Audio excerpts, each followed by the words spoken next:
बिस्मिल्लाहिर्रहमानिर्रहीम। आज हम डिस्कस करने जा रहे हैं ये अवामी आगाही के हवाले से जो कानून सिविल लॉ है, उसमें सिविल लॉ को डिस्कस करने से पहले हम डिस्कस करेंगे कि ज़मीन के खातों में जो खेवट, खतौनी, खसरा नंबर और दीगर इस्लाहात हैं वो क्या हैं और उनके मतलब क्या है, मीनिंग क्या है, उनको कैसे समझा जा सकता है। तो हम आज उनको डिस्कस करने की कोशिश करेंगे। सबसे जो मेन बड़ा यूनिट होता है उसे मौजा कहते हैं। मौजा ये एक बड़ा यूनिट होता है जो अमूमन बड़े गांव या एक से ज्यादा गांव को मिलाकर बनाया जाता है। मौजा का नाम इस गांव या एरिए के नाम पर ही दर्ज होता है। ये एक मौजा जो है ये एक बड़ा यूनिट होता है। बड़ा गांव जो होता है उसे एक मौजा करार दिया जाता है, या अगर छोटे छोटे गांव हैं तो उनको ज्यादा गांव को शामिल करके उसे एक मौजा का नाम दे दिया जाता है। तो ये मौजा चूंकि आम तौर पर डिस्कस होता है, वो खेवट खतौनी डिस्कस होता है और हमें इसके मतलब मालूमात नहीं होती तो फिर कॉम्प्लिकेशंस पैदा होती हैं। तो मौजा को हमने डिस्कस किया, अब हम डिस्कस करेंगे खेवट को। खेवट क्या है? जब मौजा बन जाता है तो उसमें बहुत सारे लोगों और खानदानों की जमीन शामिल होती है, जो इसकी तकसीम को मजीद आसान बनाने के लिए खेवट नंबर दे दिए जाते हैं। और मसलन ये 100 एकड़ एक खानदान के पास है तो उसे एक नंबर दे दिया जाता है, फलां मौजे का ये खेवट नंबर उस खानदान का है और उसके हिस्सेदारों के पास है। और दूसरा अगर उसके 100 एकड़ है तो उसे दूसरा नंबर दे दिया जाता है। तो ये इस तरह एक थोड़ी सी मेजर लेवल पर इसकी तकसीम कर दी जाती है, खेवट बना दिए जाते हैं। ये जब कोई फर्द कोई फरोख्त करता है तो उसका खेवट नंबर जो है वो तब्दील हो जाता है। तो इसको आगे जाकर उन खेवट नंबरात में आगे जाकर मजीद जो है उसमें तकसीम की जाती है। अगर एक खेवट में ज़्यादा ख़ानदान हैं, ज़्यादा मालकान हैं और उनकी जिस तरह हमने पहले खेवट की मिसाल दी कि वो 100 एकड़ का एक खेवट बना दिया गया और उसमें अगर 5-5 एकड़ के ज़्यादा तादाद में ख़ानदान मौजूद हैं, मालिक मौजूद हैं, तो उन्हें एक नया नंबर उससे आगे खेवट से आगे एक नंबर, छोटा नंबर दे दिया जाता है जिसे खतौनी कहते हैं। ये खतौनी भी जब उस जगह की फरोख्त होती है तो खतौनी का नंबर भी बदल जाता है। ये खेवट और खतौनी जो है मौजा से लेकर मौजा, खेवट और खतौनी इस तरह कैटेगराइज करके नंबर दिए जाते हैं।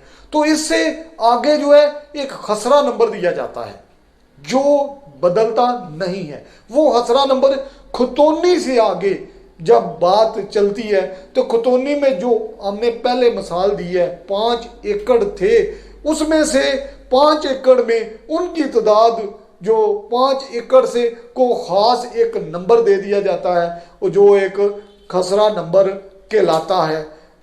वो खसरा नंबर तब्दील नहीं होता। अगर कोई जगह फरोख्त करता है तो उसका खसरा नंबर तब्दील नहीं होता। यहाँ पर हम इस बात को डिस्कस करेंगे कि जो जब फरोख्त और खरीदो फरोख्त का मामला आता है तो आपको चाहिए, जब ये ज़री रकबे की बात कर रहे हैं तो आपको चाहिए कि खसरा नंबर के मुताबिक जो है वो फ़र्द लेकर खरीदो फरोख्त करें, ताकि स्पेसिफिक जो सबसे छोटा यूनिट है उस हिसाब से वो ज़मीन ट्रांसफ़र हो। अगर पूरे खेवट का नंबर लेके तो आप ज़मीन खरीदेंगे तो अगर 1 एकड़ खरीदते हैं तो वो मुख्तलिफ खतौनियों में जाती है तो वो एक खसरा नंबर का वो खाता नहीं होगा। वो खेवट पूरे में से जगह जो है वो मुंतकिल होगी तो कल कलां को आपकी आने वाली नस्लें उस पर इस बात पे झगड़ेंगी कि ये हिस्सा, ये नंबर, इस नंबर में आपका नाम बोल रहा है और आधा आपका इस जगह से बोल रहा है। तो ये एक बहुत बड़ी कॉम्प्लिकेशन पैदा हो जाती है। तो इसलिए जब ज़री ज़मीन की खरीदो फरोख्त करें तो खसरा नंबर जो है वो स्पेसिफाइड सबसे छोटा यूनिट होता है। तो उसमें जब आप जगह खरीदते हैं तो वो एक खसरे में ही फाल करेगी, तो उसमें कॉम्प्लिकेशंस कम होंगी। अब हम इसको मजीद डिस्कस करेंगे। जो एक मसावी जो है वो लफ्ज़ आम तौर पर बोला जाता है। मसावी दरअसल मसावी, शजरा और लट्ठा, ये तीनों एक ही चीज, एक ही डॉक्यूमेंट के नाम हैं, जिसमें उस मसावी, ये जो मौजा का नक्शा होता है, ये कहाँ किसका खेत है, कहाँ रास्ता है, कहाँ क्या है, सब इसमें दर्ज होता है। पटवारी के पास ये नक्शा एक कपड़े पर बना होता है। इस नक्शे को मसावी, शजरा या लट्ठा कहते हैं। ये पूरे मौजे का नक्शा ही दरअसल मसावी, शजरा या लट्ठा कहलाता है। अब हम इसको थोड़ा सा आगे लेके चलेंगे। हमने डिस्कस किया मौजा, खेवट, खतौनी, खसरा और मसावी जो है उसको डिस्कस किया। अब हम डिस्कस करेंगे जमाबंदी।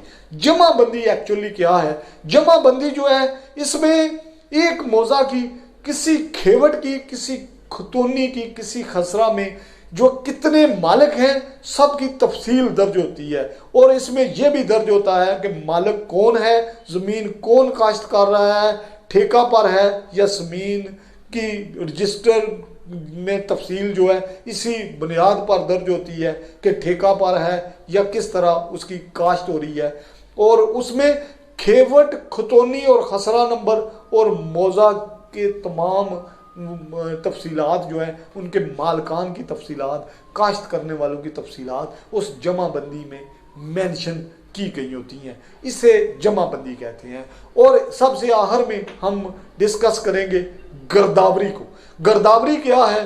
गिरदावरी जो है जिस रकबा के आप मालिक हैं या मजारी हैं, उस रकबा में क्या काश्त होता है, क्या काश्त हुआ है, ये सब इस जहां तफसील दर्ज होती है उसको गिरदावरी कहते हैं। ये आज हमने आपसे जो टर्म्स इस्तेमाल होती हैं, खेवट, खतौनी, खसरा, गिरदावरी, ये जमाबंदी, मसावी, इसको हमने एलेबोरेट किया है कि ये क्या है एक्चुअली, ताकि आपके इल्म में इसकी तफसीलात लाई जा सके।